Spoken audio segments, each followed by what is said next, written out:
मेरा नाम है संकेत खिलुरकर और लोग मुझे रिटायरमेंट स्पेशलिस्ट के तौर पे जानते हैं। दोस्तों, आज मैं आप लोगों के सामने एक इतना अमेजिंग कॉन्सेप्ट लेकर आया हूं, जब ये जानने के बाद मुझे नहीं लगता कि आप अपनी रिटायरमेंट प्लानिंग में कभी भी कोई गलती कर पाएंगे। लेकिन दोस्तों, एक फाइनेंशियल पिरामिड नाम का एक कॉन्सेप्ट होता है और ये कहीं ना कहीं इंस्पायर हुआ है जो एक्चुअल पिरामिड है वहां से। अगर पिछले हम हजारों लाखों सालों का अगर हम रेफरेंस ले ले, दुनिया में बहुत सारे नेचुरल कैलामिटीज आकर गई, लेकिन इजिप्ट का जो सिग्नेचर पिरामिड है आज तक उस स्ट्रक्चर को कोई भी नहीं हिला पाया। और वो बस इसीलिए क्योंकि जिस तरीके से वो स्ट्रक्चर बनाया गया है, जिस तरीके से उसका जो बेस है वो जिस तरीके से स्ट्रॉन्ग बनाया गया है, इस वजह से उसके ऊपर के जो लेयर्स है वो आज तक कभी भी कोई कोलैप्स नहीं कर पाया। नाउ जस्ट इमेजिन दोस्तों, वो सेम स्ट्रक्चर, वो सेम स्ट्रेंथ और वो सेम पिरामिड की तरह जो स्ट्रेंथ है, अगर वो ही आपकी फाइनेंशियल प्लानिंग में अगर अप्लाई हो जाए तो फिर दुनिया की कोई भी ताकत आपके फाइनेंसेस को हिला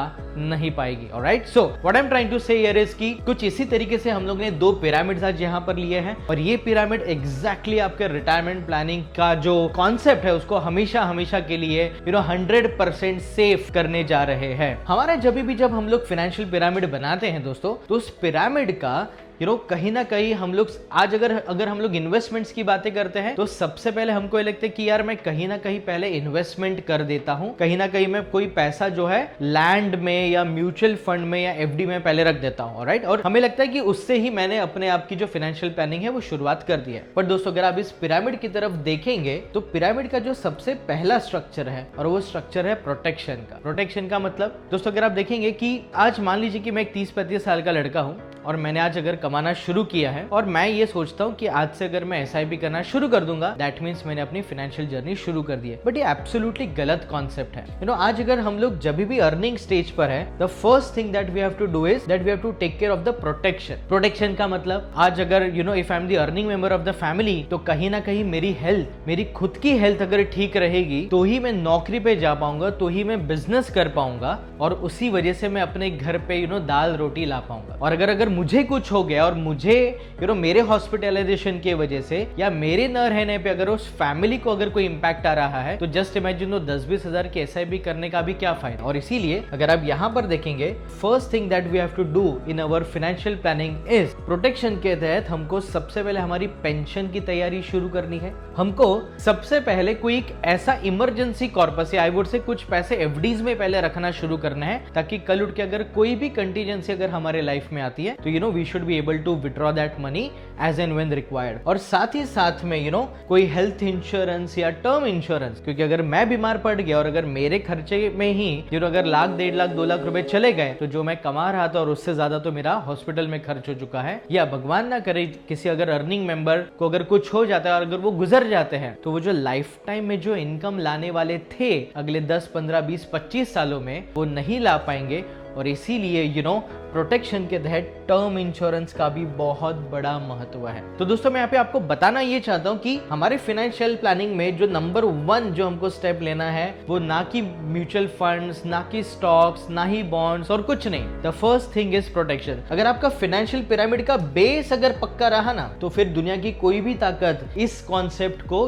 गिरा नहीं पाएगी। And that is why protection is very very important. अब एक बार जब प्रोटेक्शन अगर आपका कवर हो जाता है, अब हम लोग नेक्स्ट स्टेप पर जा सकते हैं, which is the second number is risk free growth. Risk free growth का मतलब क्या है कि अब धीरे धीरे all the insurance are now covered. अब मुझे कुछ पैसा इस तरीके से इन्वेस्ट करना है कि जहां पर मैं उसके ऊपर कोई भी रिस्क नहीं ले रहा हूं, जहां पर मुझे कैपिटल लॉस होने का बिल्कुल भी डर नहीं है, जहां पर मुझे ये सोचने की जरूरत नहीं है कि किसी और कंट्री में कोई वर्ल्ड वॉर चल रहा है या कोविड आ गया वगैरह वगैरह और सब और जितनी भी चीजें हैं, उससे मेरे प्लानिंग पे, उससे मेरे इन्वेस्टमेंट्स पे कोई फर्क नहीं पड़ रहा है। उसको बोलते हैं risk free growth. Risk free growth का मतलब ये है कि वो पैसा कहीं आप इस तरीके से डाल सकते हैं कि जहां पर हमें गारंटीड, अगेन आई रिपीट, जहां पे हमको गारंटीड और कहीं ना कहीं गवर्नमेंट सिक्योरिटी के साथ हमारा पैसा हमको मिलता रहेगा। और वो पैसा कहीं ना कहीं हम लोग एक इमरजेंसी फंड के तौर पे यूज कर सकते हैं whenever there is a loss of job,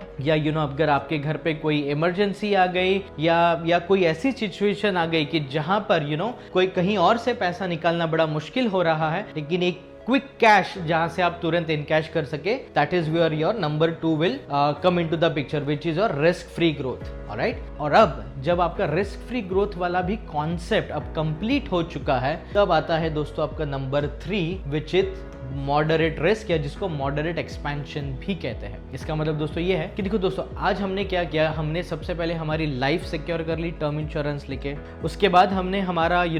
health को सिक्योर कर लिया, उसके बाद हमने फिर हमारे कुछ ऐसी इन्वेस्टमेंट्स करना शुरू कर दिया कि जहां पर एफडीज में या कुछ गवर्नमेंट सिक्योरिटीज में पैसा डाल रहे हैं। जब हमने ग्राउंड क्लियरेंस ही बहुत अच्छा बना लिया है, अब मैं धीरे धीरे रिस्क की तरफ बढ़ सकता हूं। और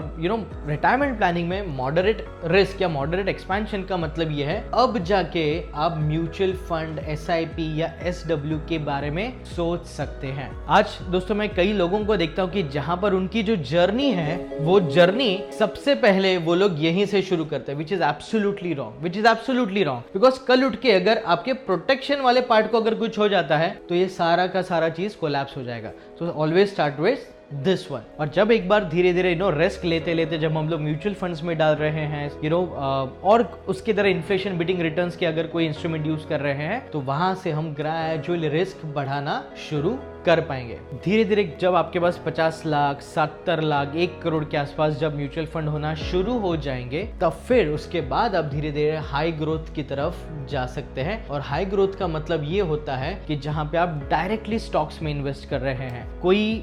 ऐसी जमीन खरीद रहे हैं कि जहां पर मुझे लगता है कि कोई टाउन प्लानिंग आने वाला है, और उसके बाद वहां पर कोई लैंड का बहुत प्राइस बढ़ जाएगा वगैरह, और समथिंग लाइक दैट। आज लोग सबसे पहली गलती क्या करते हैं कि सबसे पहले वो लोग जैसे ही कुछ कमाना शुरू कर दिया तो हम लोग डायरेक्ट स्टॉक्स में इन्वेस्ट कर देते हैं, हम लोग डायरेक्ट लैंड परचेस में चले जाते हैं। और होता क्या है कि वो स्टॉक्स खरीदे थे, आज वो कहीं ना कहीं लॉसेस में है, या वो कंपनी डीलिस्ट हो गई, या एक्चुअली उसके कितने रिटर्न्स बन रहे हैं उसका कोई हमें अता पता नहीं है। हमने कोई जमीन खरीद ली, लेकिन वो जमीन या तो किसी ने एनक्रोचमेंट कर लिया है, या तो वहां पर मुझे उसको अब बेच नहीं पा रहा, उसकी लिक्विडिटी नहीं मिल रही है। नाउ जस्ट इमेजिन आपकी जिंदगी की पहली कमाई है, या I would say early income है, और वो अर्ली इनकम आपने ऐसे जगह पर डाल दिया कि जहां पर आपकी रिसर्च की जरूरत है, जहां पर you have to have a strong influential presence. और जब ये गलती हो जाएगी तो उसके बाद ये सारा का सारा जो सिस्टम है वो पूरा कोलैप्स हो जाएगा। और एक बार जब आप लैंड परचेस और स्टॉक्स में भी धीरे धीरे जब आप आना शुरू हो जाएंगे, ये 3 चीजें करने के बाद, और उसके बाद फिर ग्रेजुअली जो मैं कहता हूँ जब आपके पास 5, 10, 15 करोड़ के ऊपर पैसे हो चुके हैं, और जब आपको लगता है कि मैंने अपने सारे के सारे जो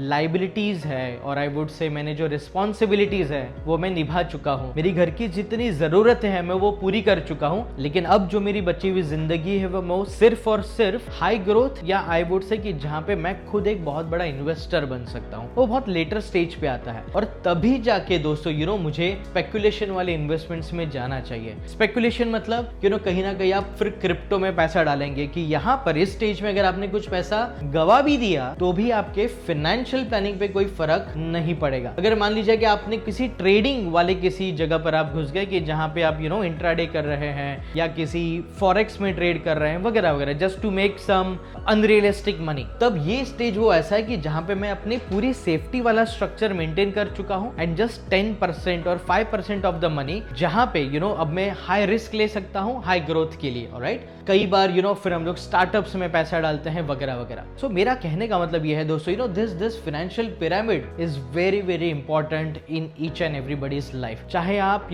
60 साल में रिटायर हो रहे हैं, या चाहे आप 25-30 साल के हैं और आप आपकी रिटायरमेंट प्लानिंग की जर्नी शुरू कर रहे हैं, बट आपका जो पिरामिड है फाइनेंशियल प्लानिंग का, वो कुछ इसी डायरेक्शन में बेसिकली होना चाहिए। दोस्तों कैसा लगा आपको एक फाइनेंशियल पिरामिड का concept? This is just very very powerful. आप मुझे कमेंट बॉक्स में बताइए कि आप एग्जैक्टली इनमें से कौन से स्टेज में आज आप हैं, और किस स्टेज ने आपको आज सबसे ज्यादा पैसा कमाने में मदद की है। नीचे कमेंट बॉक्स में जरूर लिखिएगा। और साथ ही साथ में आप मुझे ये भी सजेस्ट कर सकते हैं कि मैं और नेक्स्ट वीडियो कौन से सब्जेक्ट पे आपके लिए मैं बना सकता हूं। ऐसे ही इंफॉर्मेटिव कंटेंट्स के लिए सब्सक्राइब करना ना भूले। आपको रिटायरमेंट प्लानिंग के बारे में अगर और इन्फॉर्मेशन चाहिए तो नीचे डिस्क्रिप्शन में मैंने डिटेल्स और डाल रखे हैं। और एक आखिरी चीज, रिटायरमेंट की बात हो तो संकेत के साथ हो। मिलते हैं अगले वीडियो में।